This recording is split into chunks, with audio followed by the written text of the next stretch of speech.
வேதத்தை எடுத்தவர்கள் ஏசாயா தீர்க்கதரிசியின் புஸ்தகம், ஏசாயா தீர்க்கதரிசியின் புஸ்தகம் 9ஆம் அதிகாரம் அந்த 7ஆம் வசனத்தை வாசிக்க.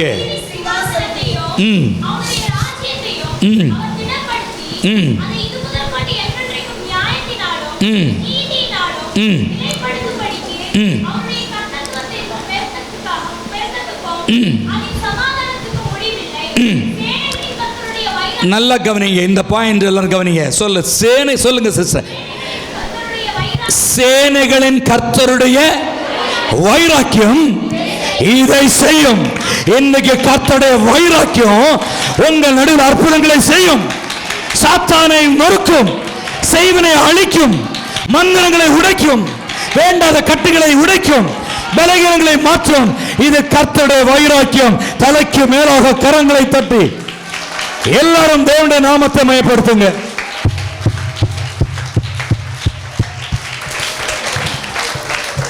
இங்க இருக்கிற நீங்களும் ஒரு வைராக்கியமா, ஆண்டவர் எனக்கு இதை செய்துதான் ஆகணும், இதை எனக்கு பண்ணுங்க, இதை நடப்பீங்க, என் குடும்பத்தை எழுப்புங்க, என் வீட்டை எழுப்புங்க, என் குடும்பத்தை ரட்சிங்க, பாவங்களை மாற்றுங்க, சாபங்களை மாற்றுங்க, எனக்காக இறங்குங்க என்கிற ஒரு வைராக்கியத்தோட காணப்படுறோம். ஜெபத்தோட காணப்படணும். வைராக்கியமான ஜெபம் ஒன்று நடக்குது. பக்தன் சொல்றாரு, நீர் என்ன ஆசீர்வதிக்கணும். வாசிங்க ஆதியாகமம் 32ஆம் அதிகாரம், ஆதியாகமம் 32ஆம் அதிகாரம் 26ஆம் வசனத்தை வாசிங்க.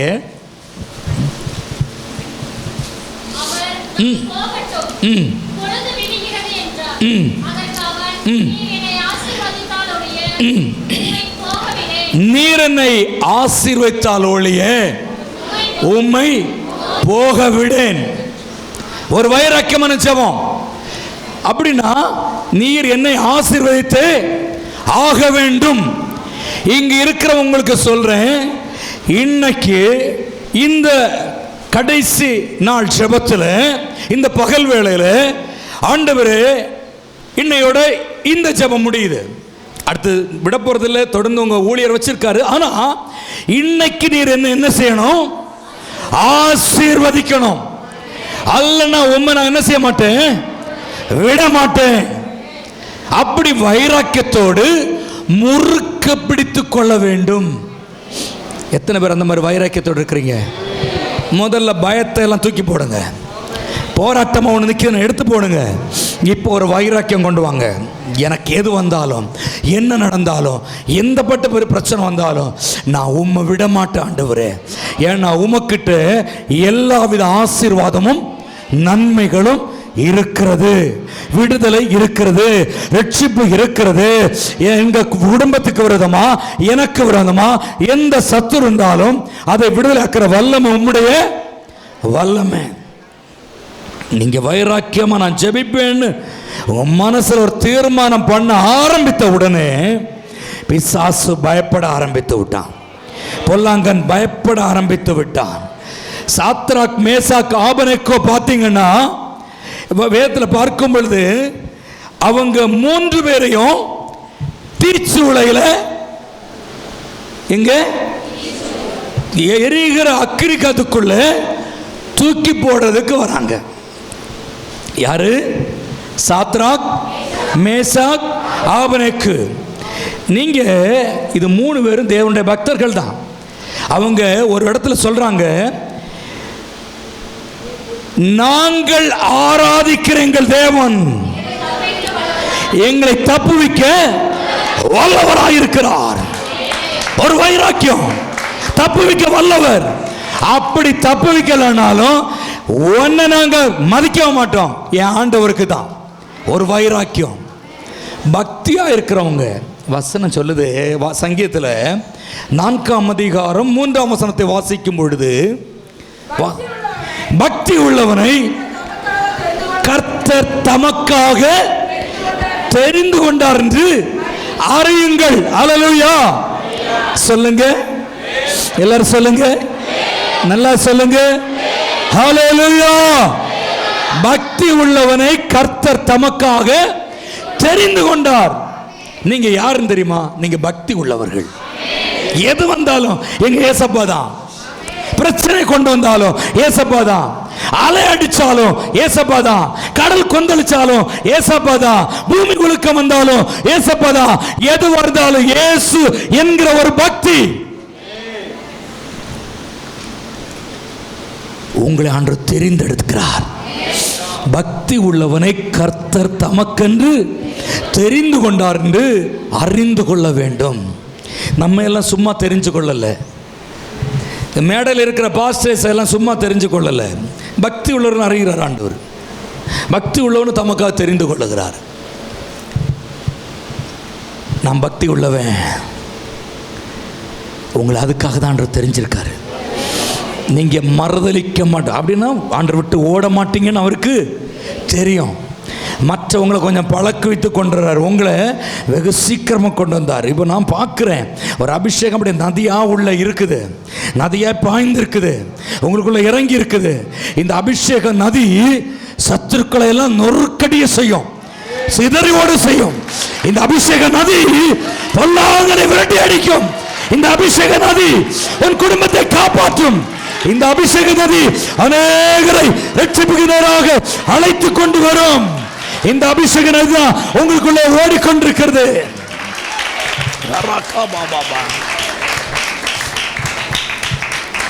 ஸ்தோத்திரம்.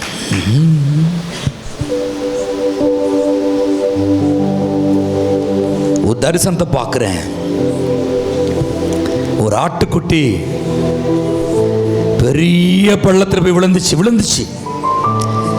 நிரப்பாவே தெரிஞ்சது. திடீர்னு ஒரு பெரிய பள்ளம், விழுந்தா எலும்பு கூட மிஞ்சாத பள்ளம், பெரிய பள்ளத்துக்குள்ளே விழுந்துச்சு.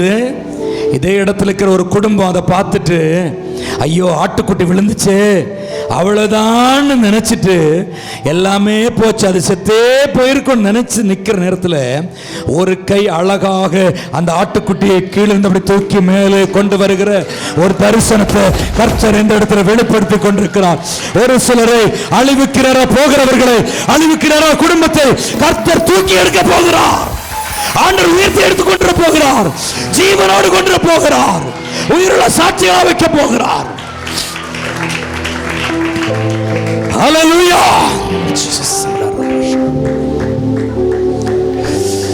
Jesus name. நம்மை ஒரு தரிசனத்தின்படி கர்த்தர் நடத்துகிறார்.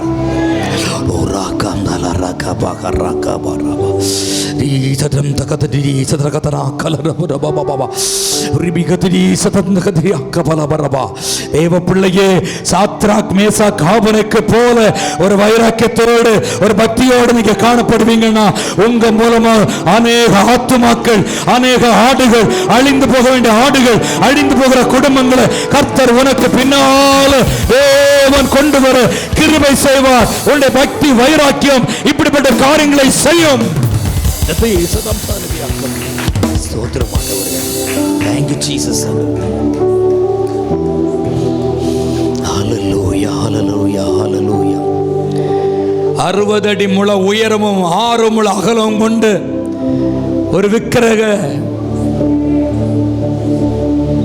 உருவத்தை செய்து அதை வணங்க பிரதிஷ்டை பண்ண அழைக்கப்பட்ட அழைப்பில் சாத்ராக் மேசாக் ஆபேத்நேகோ அழைப்பு வந்து அநேகராய் கூடி வந்திருக்கிற இடத்துல கீத வாத்தியங்களும் தம்புர்களும் வீணைகளையும் வாசிக்கும் பொழுது சாஷ்டாங்கமாய் விழுந்து நான் உண்டு பண்ண இந்த சிலையை வணங்க வேண்டும் என்று சொன்ன பொழுது உலகமும் ஜனங்களும் ஜாதிகளும் வணங்கின பொழுது பக்தி உள்ள 3 பேர் வணங்காததினாலே அவர்களை எரிகிற சூளையில போட உத்தரவு பிறப்பிக்கப்பட்டிருந்தது. முன்னாடி இருக்கு, யார் தாழே விழுந்து வணங்கவில்லையோ அவர்களை எரிகிற சூளையில போடுவோம்.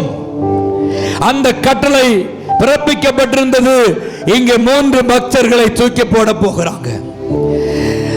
அவங்க சொல்ற ராஜா சொல்றாரு, கட்டளை பிறப்பிச்சிருக்கேன்னா என்கிட்ட இருந்து உங்களை யாரும் காப்பாற்ற விடுவிக்க முடியாது.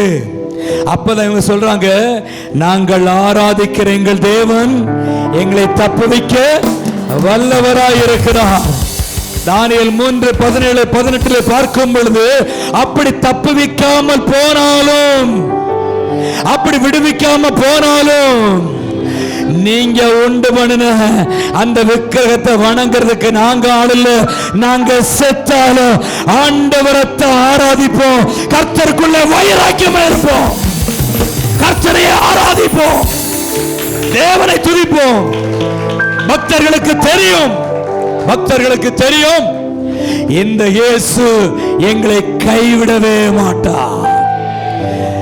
சூளை மிகவும் அதிகமாக சூடாக்கினபடியினாலே அவர்களை தூக்கி கொண்டு போட போனவர்கள் எரிந்து போனார்கள், சாம்பலாகி போனார்கள். அப்படியாக உள்ளே போடப்பட்ட 3 பக்தர்களும் அதற்குள்ளே நிற்கிறார்கள். பார்க்கிறாங்க, 3 பேர் தானே போட்டோம், இப்ப எத்தனை பேர் நிற்கிறாங்க? 4 பேர் நின்று விடுதலையாய் ஆராதிக்கிறதை, நிற்கிறதை காண்கிறோம். ஆச்சரியப்படுறாங்க, ஆச்சரியப்படுறாங்க, ஐயோ ஆச்சரியப்படுறாங்க, சந்தோஷமா நிற்கிறாங்க. சாக மாட்டேன்றாங்க. அவங்கள வெளியே கொண்டு வாங்க. விசேஷமானவர்கள். நெருப்பு போன்ற தீச்சோலை போன பிரச்சனை போராட்டத்துக்குள்ளே நீங்கள் இருந்தாலும் என் தேவன் உங்களோடு இருக்கிறபடினாலே நீங்கள் எரிக்கப்படுவதில்லை. தலைக்கு மேலாக கரங்களை தட்டி தேவ நாமத்தை மயப்படுத்துங்க. நீங்க அசைக்கப்படுவதில்லை, நீங்கள் எரிக்கப்படுவதில்லை. அவங்க கூட யார் இருந்தா? ஆமா, என் ஆண்டவராகிய இயேசு கிறிஸ்து. ஒன்று மட்டும் உங்களை பார்த்து சொல்றேன், கடைசி நேரத்தில் கூட இயேசப்பா உங்களை கைவிட மாட்டார், விட்டு விலகவும் மாட்டார், வெறுத்து விட மாட்டார், ஒதுக்கி விட மாட்டார். சொல்லுவோமா? நம்ம எல்லாம் சேர்ந்து சொல்லுவோமா? கைவிட மாட்டார், கைவிட மாட்டார், கைவிட மாட்டார், கைவிட மாட்டார், கைவிடவே மாட்டார். இயேசு கைவிடவே மாட்டார். யார் என்னை கைவிட்டாலும் இயேசு கைவிட மாட்டார். யார் என்னை கைவிட்டாலும் இயேசு கைவிட மாட்டார். வேதனை துன்பம் நெருங்கும் போதெல்லாம், வேதனை துன்பம் நெருங்கும் போதெல்லாம் வேண்டிடுவேனே என்னை காத்திடுவாரே, வேண்டிடுவேனே என்னை காத்திடுவாரே. யார் என்னை கைவிட்டாலும் இயேசு கைவிட மாட்டார். யார் என்னை கைவிட்டாலும் இயேசு கைவிட மாட்டார். ஏசப்பா கைவிட மாட்டார்னு தைரியமா இருங்க. ஏசப்பா கைவிடவே மாட்டார். நான் ஒரு சாட்சி ஒன்று சொல்றேன். எங்க சபையில புவனேஸ்வரி என்ற ஒரு ஆண்டி இருக்காங்க. அவங்க பிற இதிலிருந்து ஒரு வியாதி நிமித்தமாக அவருடைய சரீரத்தில் கழுத்து பகுதியில் ஒரு கேன்சர் கட்டி வந்துச்சு.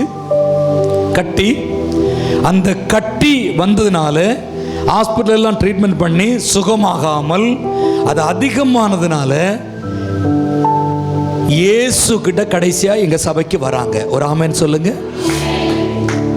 மருத்துவர் கைவிட்டாச்சு, நம்பின தெய்வங்கள் எல்லாம் கைவிட்டாச்சு, ஏசப்பட்ட கடைசியாக வந்தாங்க. அந்த ஆண்டிக்கு ஜெபம் பண்ணிட்டு இருக்கும் பொழுது கூட்டு வச்சு தலையை குலுக்கவோ ஆட்டவோ ஒன்றும் செய்யலை. கூட்டத்தில் ஜெபிக்கும் பொழுது இங்கே அப்படி தான் இன்னைக்கு உங்களை கூப்பிட்டேன் எடுத்தேன் கொண்டேன்னு இல்லை, உங்களை தெரியாமலே சில அற்புதங்கள் நடக்கும், எனக்கு தெரியும்.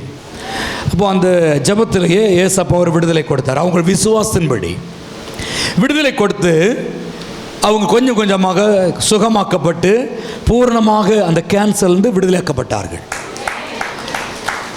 அப்போது அவங்க மட்டும்தான் மாறினாங்க. அவர் வீட்டுக்காரர் சர்ச்சை வெளியில் பைக்கில் கொண்டு விட்டுட்டு போயிடுவார். அந்த அம்மா உள்ளே வருவாங்க, ஆராதிப்பாங்க, போவாங்க. இதான் வழக்கம். மறு ஆண்டில் அவங்க ஃபேமிலி எல்லாமே பார்த்திங்கன்னா வேறு தெய்வத்துக்கிட்ட இருக்கிறாங்க. திருப்பதிக்கு போக வேண்டும் என்று பெரிய காரெல்லாம் ஏற்பாடு பண்ணி ஒரு வைராக்கியமாக இருக்கிற இந்த பிள்ளை, இவளுக்கு இந்த ஆண்டிக்கு இந்த வியாதி சுகமானதுக்கப்புறம் வேறு எதையுமே அவங்க யோசிக்கலை, இயேசுவையே பிடிச்சிருந்தாங்க.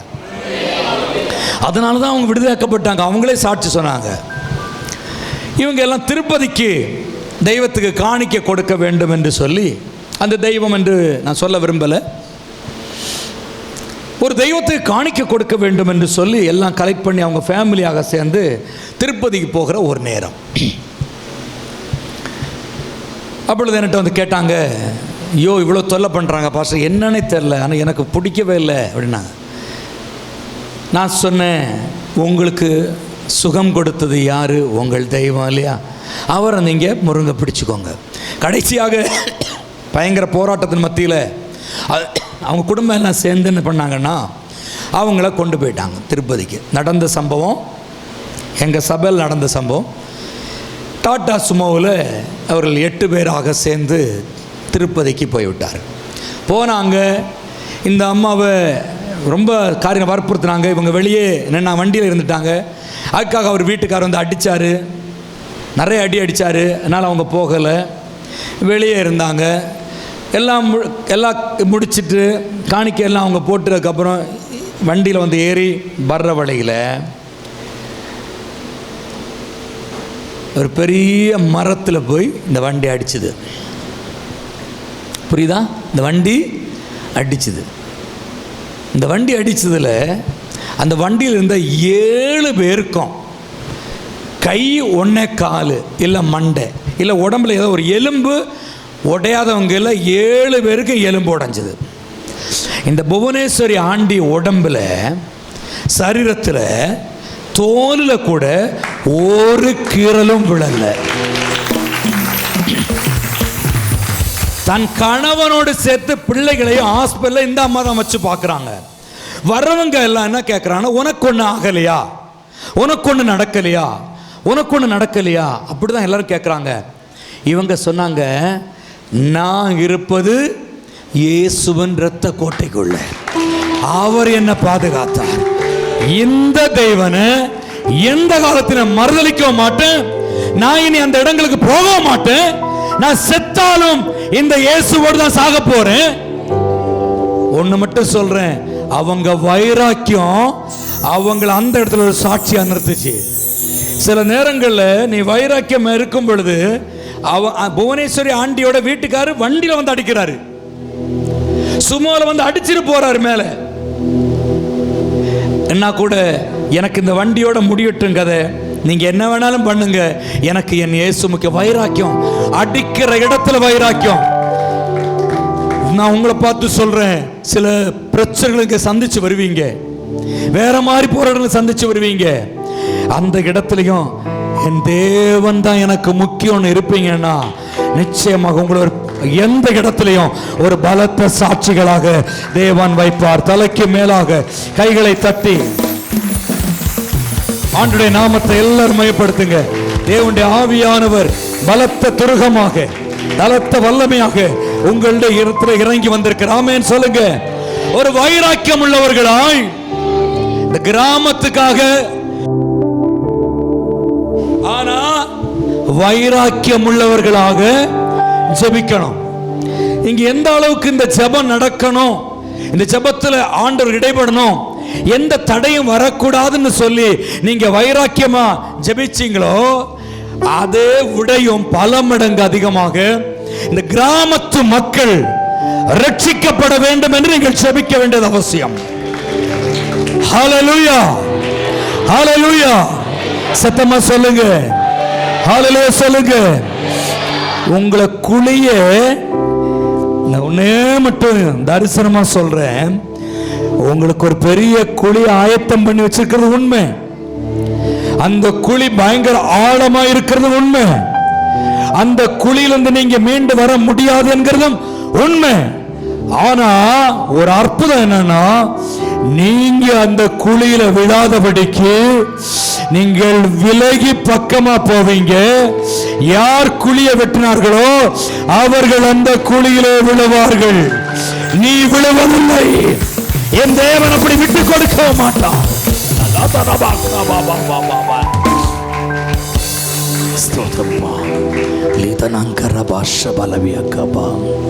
Glory Lord Jesus.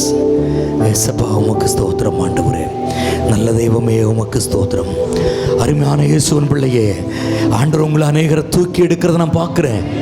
நீங்க விழாம கர்த்தர் உங்களை கரம் பிடித்திருக்கிறத பார்க்க முடியுது. அவருடைய கையை உங்களை தேற்றுறதை பார்க்க முடியுது. அப்படியே அபிஷேகம் உங்களை நடத்துறதை பார்க்க முடியுது. அபிஷேகம் உங்களை கண்களை திறக்க செய்கிறத பார்க்க முடிகிறது. உங்கள் வைராக்கியமான ஜெபம் ஆபத்தில் உங்களை தூக்கி எடுக்கிறது. உங்கள் வைராக்கியமான ஜெபம் போராட்டத்திலிருந்து வெளியே கொண்டு வருகிறதையும் பார்க்க முடிகிறது.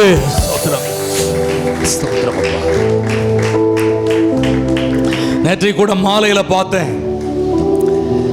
யாருக்கோ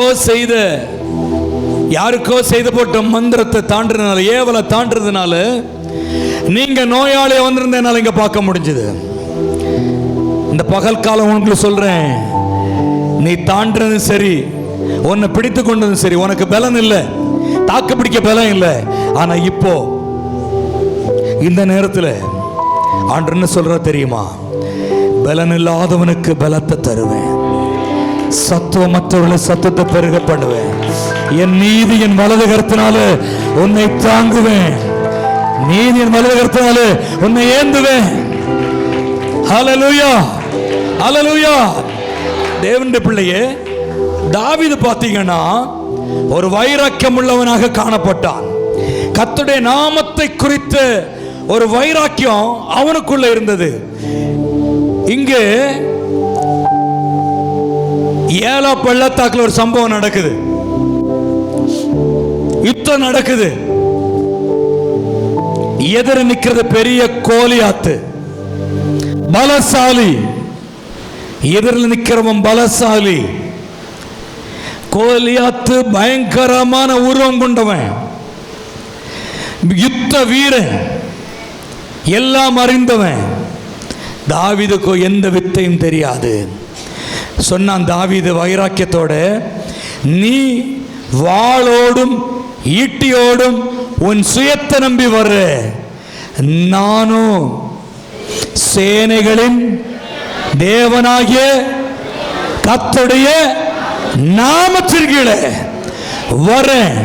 இங்கதான் தாவீதுடைய வைராக்கியம் தெரியுது. ஹல்லேலூயா.